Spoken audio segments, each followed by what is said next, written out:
nanti kita baca bersama-sama jika sudah dapat. Yohanes Pembaptis. Pada waktu setelah Yohanes Pembaptis di Yudea dan memberitakan,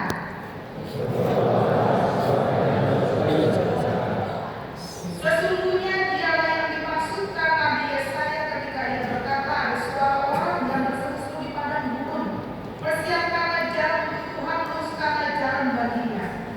Yohanes memakai jubah bulu unta dan ikat pinggang kulit dan makanan yang belalang dan madu buta. Maka datanglah kepadanya penduduk dari Yerusalem, dari seluruh Yudea, dan dari seluruh daerah sekitar Yordan.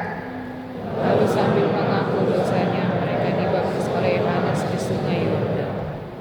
Tetapi waktu ia melihat banyak orang Farisi dan orang Saduki datang untuk dibaptis, berkatalah ia kepada mereka, hai kamu keturunan orang beludak, siapakah yang mengatakan kepada kamu bahwa kamu dapat melarikan diri dari murka yang akan datang? Jadi hasilkanlah buah yang sesuai dengan pertobatan. Dan janganlah mengira bahwa kamu dapat berkata dalam hatimu, Abraham adalah bapa kami. Karena aku berkata kepadamu, Allah dapat menjadikan anak-anak bagi Abraham dari batu-batu ini. Kapak sudah tersedia pada akar pohon, dan setiap pohon yang tidak menghasilkan buah yang baik pasti ditebang dan dibuang ke dalam.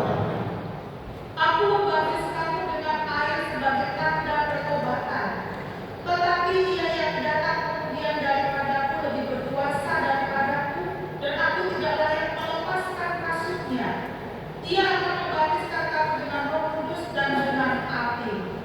Alat penampi sudah di tangannya, ia akan membersihkan tempat mendirikannya dan mengumpulkan gandumnya ke dalam bumbu.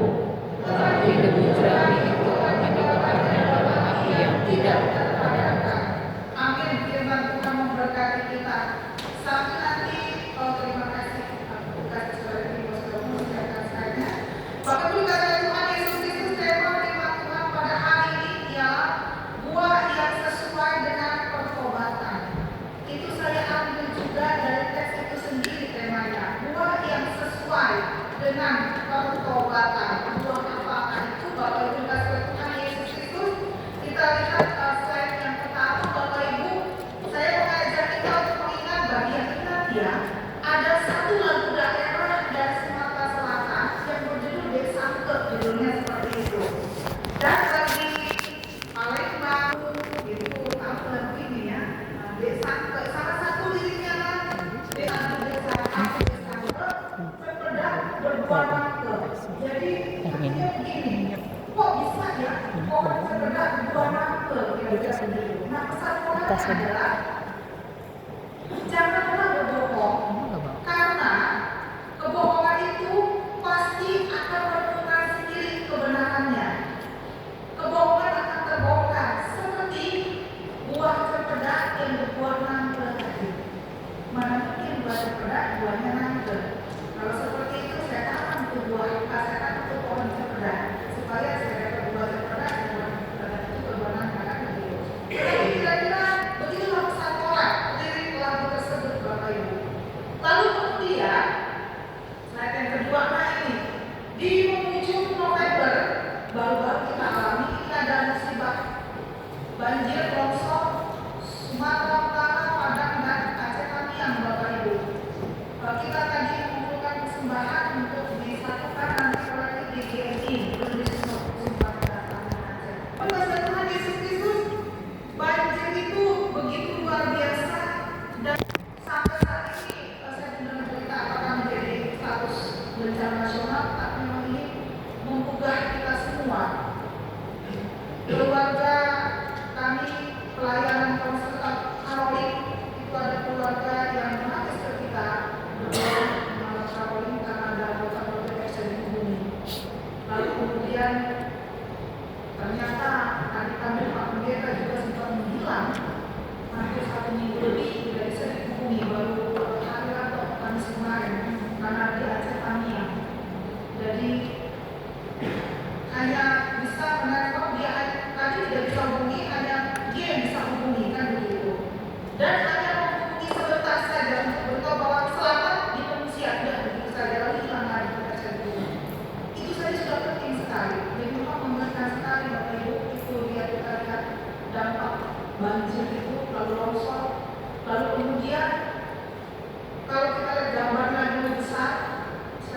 berikutnya, ini banjirnya, proses berikutnya, nah, sampai di sini Bapak Ibu. Ini adalah gelondongan kayu yang turun bersama dengan banjir itu. Saya berdiskusi dengan Pak Pendeta, saya katakan bahwa mengerikan sekali. Seolah-olah alam semesta ini berteriak. Semesta alam diperkosa, Bapak Ibu. Tubuh bumi diperkosa. Oleh siapa? Oleh orang-orang yang haus dengan kekuasaan, juga memanfaatkan kekuasaan demi kepentingan pribadi. Lalu kemudian sepertinya tersembunyi tidak nampak, tetapi akhirnya tubuh bumi itu kayu-kayu gelondongan itu kemudian menampakkan diri sebagai tubuh yang telanjani untuk membuktikan bahwa kami sudah mengalami perlakuan kekerasan.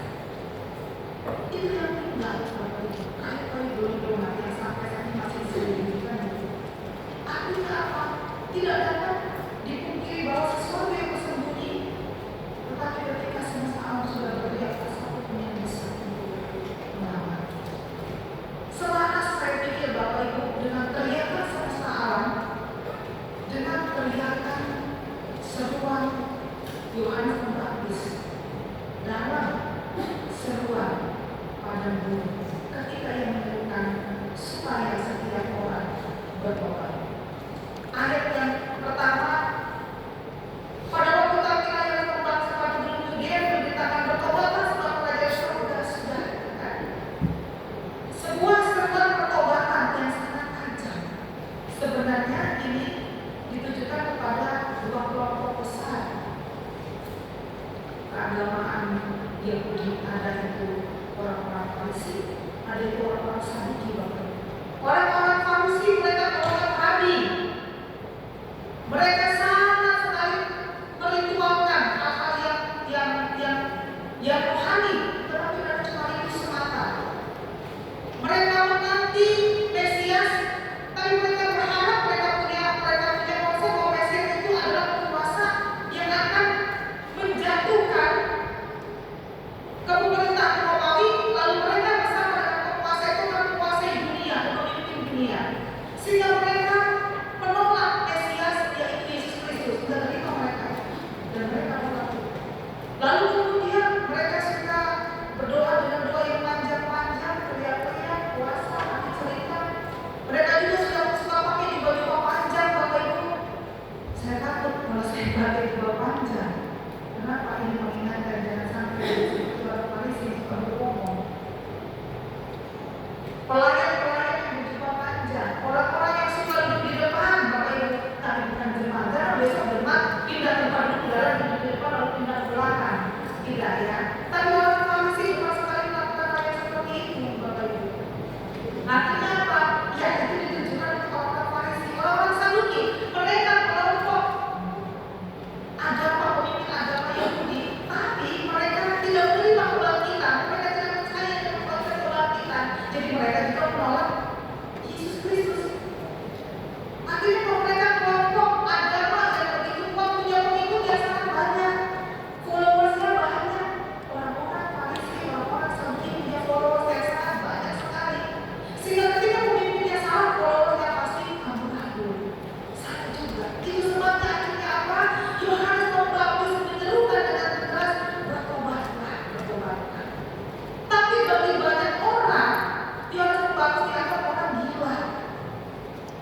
minta dibaptis tapi dimana lebih dulu.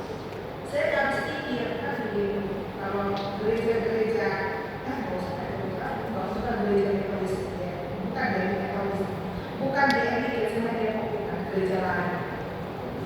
Kalau baptisan mau sini sedikit saja atau peraturan dilakukan udah. Pendeta itu tidak seperti itu. Oh yang sekarang seperti itu ya. Amin pendeta. Jadi sekarang ini banyak sekali Bapak Ibu gereja-gereja yang mencari gembala yang bisa digembalakan. Oh susah sekali. Akhirnya gembala-gembala takut pergi ke gereja itu. Kenapa? Karena aku cari gembala yang bisa digembalakan, bisa setir, bisa jatuh, ngomong sedikit salah, begitu ya. Kita yang biasa dari ini.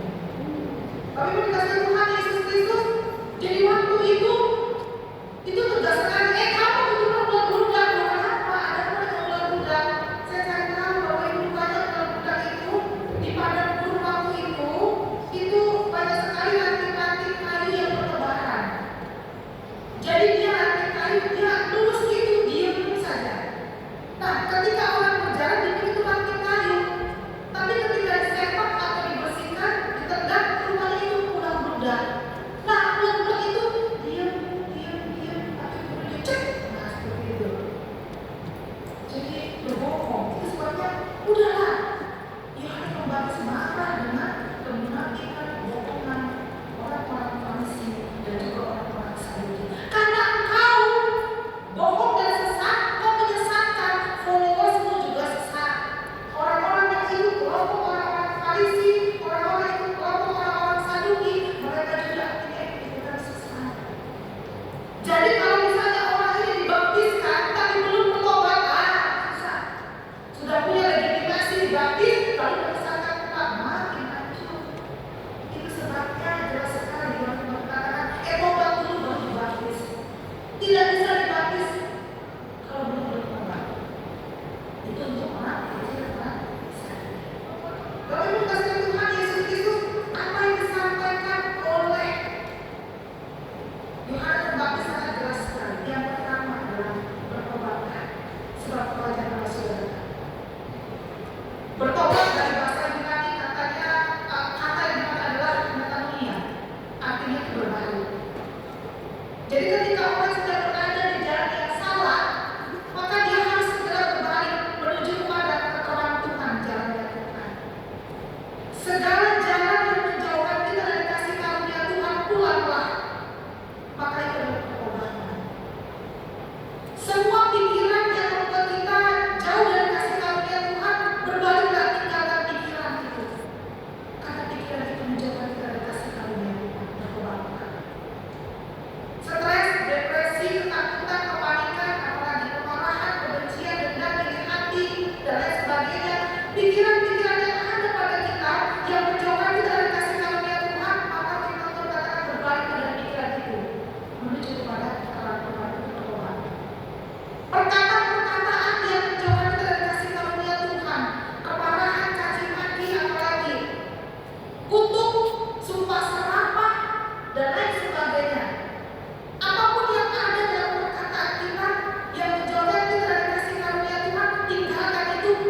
dasar iman orang tua tidak menjamin kita dapat surga. Tetapi warisan iman memperkenalkan kita kepada Kristus supaya kita percaya. Sehingga orang setelahnya Yohanes Pembaptis katakan, aku membaptis engkau dengan air, tetapi akan datang nanti baptisan Roh. Sampai di sini Bapak Ibu jangan bangga. Di level sudah dibaptis dengan air. Saya sudah dibaptis umur 3 tahun. Saya dibaptis dewasa. Gereja Metodis mengenal 2 baptisan. Baptisan anak dan baptisan dewasa. Kalau baptisan anak, maka dia akan menerima pelayanan sini kembali setelah dewasa. Kalau sudah menerima baptis dewasa, maka 1 kali laksanakan, tidak menerima dana pembuangan surga. Tapi jangan pernah bangga di level sudah dibaptis, karena baptisan dengan air kata Yohanes Pembaptis itu jelas yang dikatakan itu hanyalah tanda pertobatan. Jadi ketika kita dibaptis maka kita siap untuk hidup bertobat. Tapi tidak bisa tidak. Orang tidak hanya punya tanda, tapi harus punya buktinya. Maka bukti kata itu adalah dibaptis dengan Roh. Ketika orang sudah dibaptis dengan air, dia menerima tanda pertobatan, maka ia menerima Roh Tuhan, ia menerima Roh Kudus, dan ia bersedia dipimpin oleh Roh Kudus hidup dalam pertobatan.